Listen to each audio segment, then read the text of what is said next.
Alright, today we're going to show you how to set up your favorites bar at the top here. So it'll be really easy for you to navigate through your websites. As you can see right here, we only have room for just a few icons. And so once you get 8 or 10 of those favorites on the favorites bar, your favorites bar is full.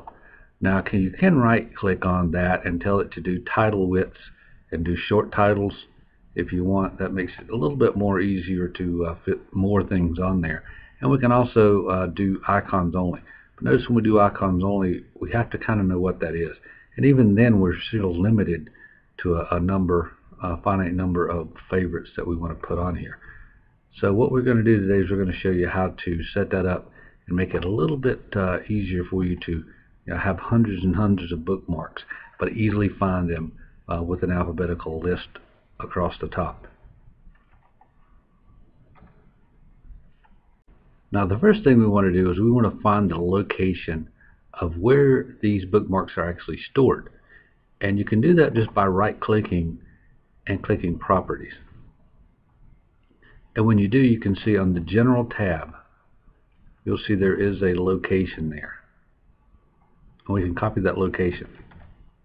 We can actually just paste that in to our browser and click Enter, and that will open up Windows Explorer for us. So now we can see where those files are. So if we notice here, now we've got those bookmarks, and we can right click and we can create a new folder. And so what we're going to do is we're going to click a new folder, and we're going to name it the letter A. Then we can just take and copy that using Control-C, or you can right click and hit copy. And then we're going to Control-V, and we can just do that over and over and over until we've got the 26 letters of the alphabet. At that point, we can just right click. We can rename this one B. We can rename this one C, and so on all the way down the alphabet. Alright, now that we have all of these letters created, we can go ahead and drag the items here into their appropriate letters. So for instance, this Adobe we can drag into the A. We can also drag the F into the, or Facebook into the F, G for Google, and Y for Yahoo. Now once we return to Internet Explorer, we can see that now we do have our folders and our letters. And so if we go to the F, we can see Facebook. And as we add things, again, if we wanted to add something, we can always just use our favorites bar here and add that, and then just subsequently drag that and drop it into the G.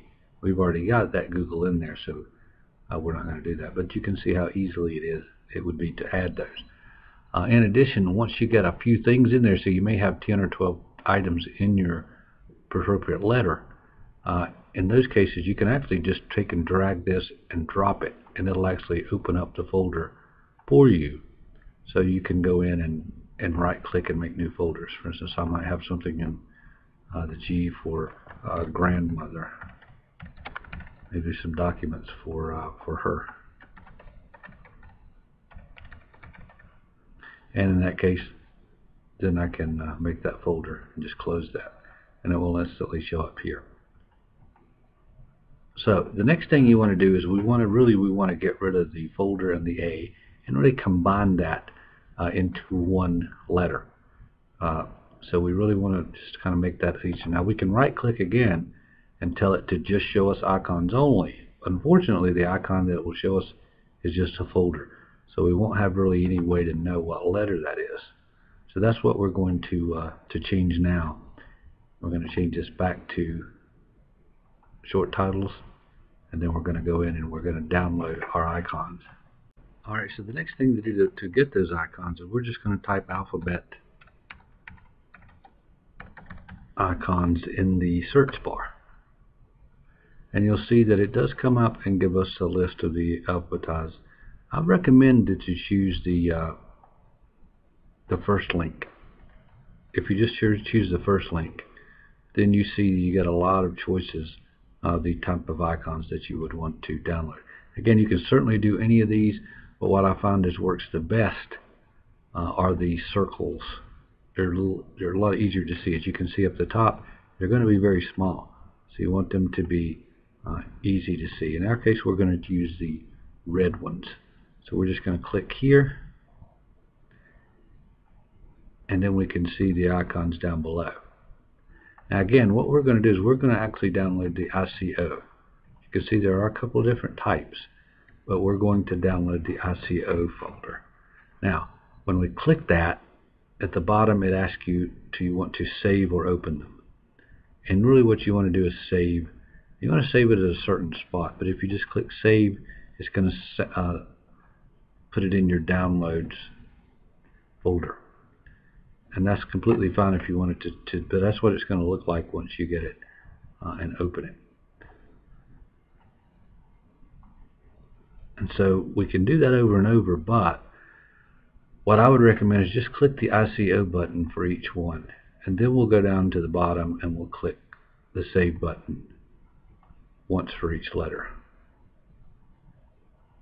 You have to be careful because we want to make sure that we have clicked every one of the icons.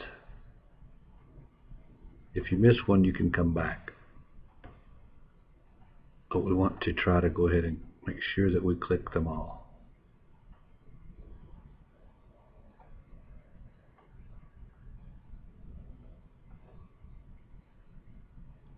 Alright,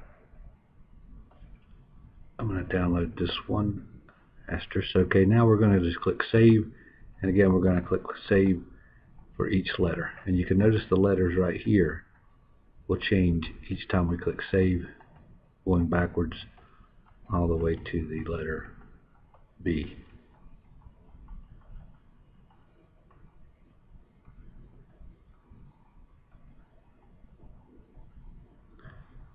Alright, now we can click open folder, and it will actually take us into that folder. So if we look at these, we can actually click this, and we can see that it is in the downloads folder. So what we'd want to do now is we're going to go back to our favorites bar where we created our letters.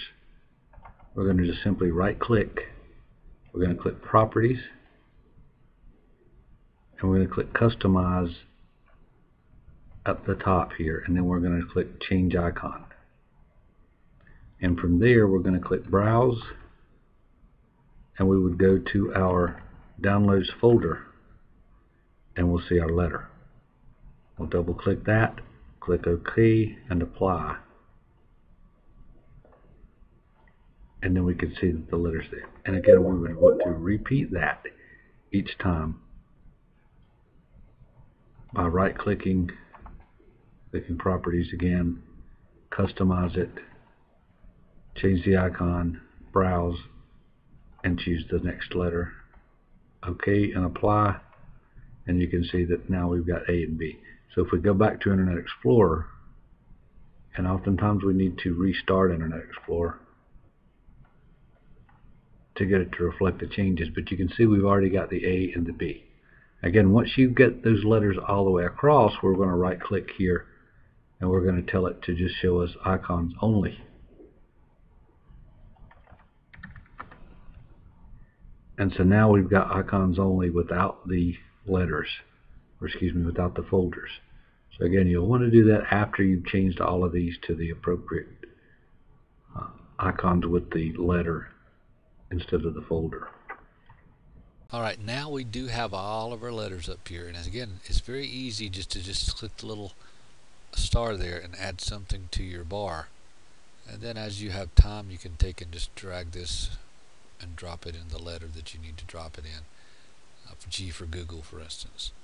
We can drop it in. It'll tell us that we've already got one in there, so we're not going to do it, but you can see how easy it is to do that. Again, don't forget, if you want to just go in and edit these, any of these letters you can just drag down into the body of the web browser, let go of it, and it will open up Windows Explorer, so where you can go in and edit those and make new folders and move them around if you need to.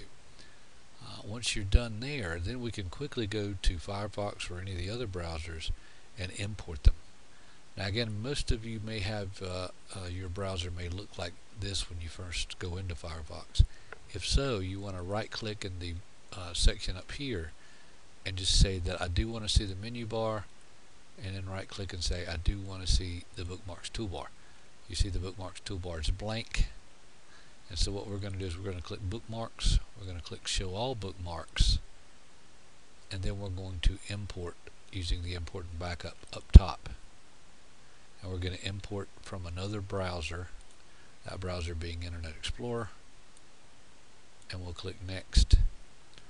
In this case, we're going to just go ahead and just tell it just to import the favorites, but you can import all of those items should you really want to do that. Alright, so we've pulled all of the letters out, so now we just have an empty shell. We're just going to right click here and we'll just delete that one. And now we've got a great way to keep all of our bookmarks and take a look at those individually. Now we can't combine these folders and letters into one icon as we did in Internet Explorer, but this is as close as we can get. But it's still very useful.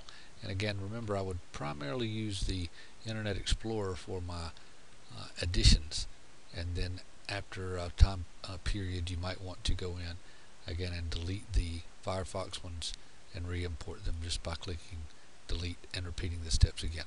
But anyway, I hope this has been beneficial, and thanks for watching.